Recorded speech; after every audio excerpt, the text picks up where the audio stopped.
Hello guys, welcome to Tutorly. So, in today's video, I'm going to show you exactly how to do the ghost effect transition in CapCut PC.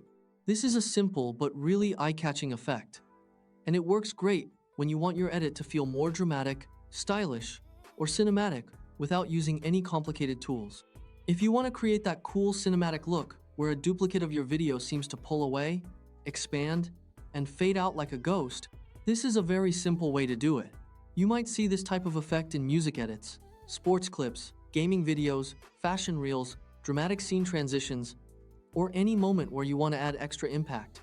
The effect works by stacking a copy of your footage above the original clip, then animating that top layer with keyframes so it grows larger and becomes transparent over a very short moment.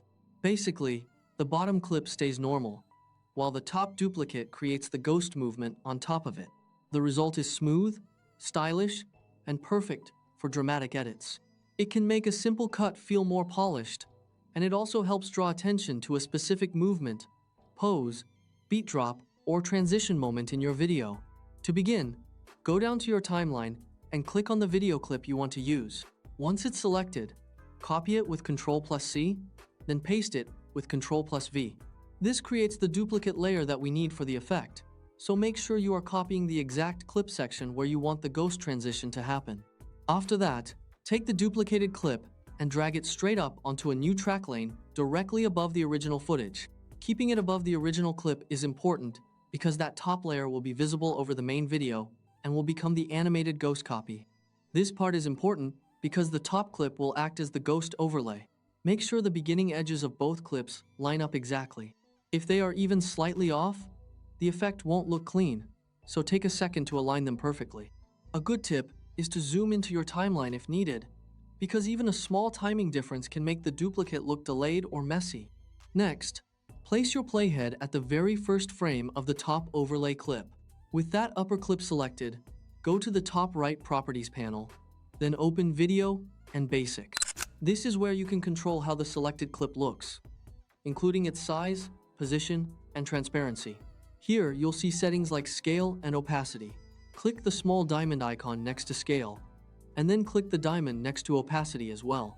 These diamond icons are keyframes, and they are what allow CapCut to animate the clip over time. This sets your starting keyframes and tells CapCut to remember the clip's current size and visibility at the beginning of the animation. At this first point, the ghost layer should still match the original clip, so it starts at normal size and full opacity. Now move your playhead forward just a tiny amount, around 10 to 15 frames. This short distance is what makes the transition feel quick and cinematic rather than slow. If you make the distance too long, the ghost effect may feel too soft or stretched out, so a short movement usually works best. Return to the same Properties panel and raise the scale value to about 140% so the top clip expands outward. Then lower the opacity all the way to 0%. This makes the duplicate layer grow bigger while disappearing, which creates that fading ghost movement. As soon as you change those values, CapCut automatically creates the second set of keyframes for you. That means you do not have to manually add the ending keyframes again, because CapCut records the new scale and opacity values at the playhead position. What happens now is simple but effective. The duplicate layer starts at normal size and full visibility, then rapidly scales up while fading away. This movement gives the video a burst of energy and makes the transition feel much more dynamic. That creates the illusion of a phantom-like copy peeling off from the main footage.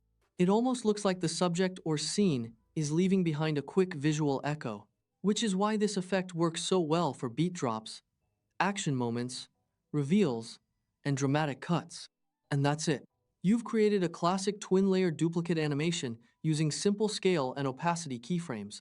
Even though the effect looks advanced, it is really just one copied clip, two animated settings, and a short keyframe movement.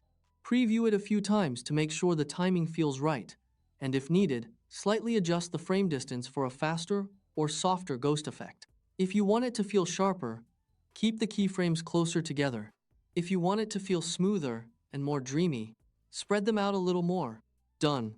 Now you can use this ghost effect transition in CapCut PC whenever you want to add a cinematic, dramatic, or stylish moment to your edit.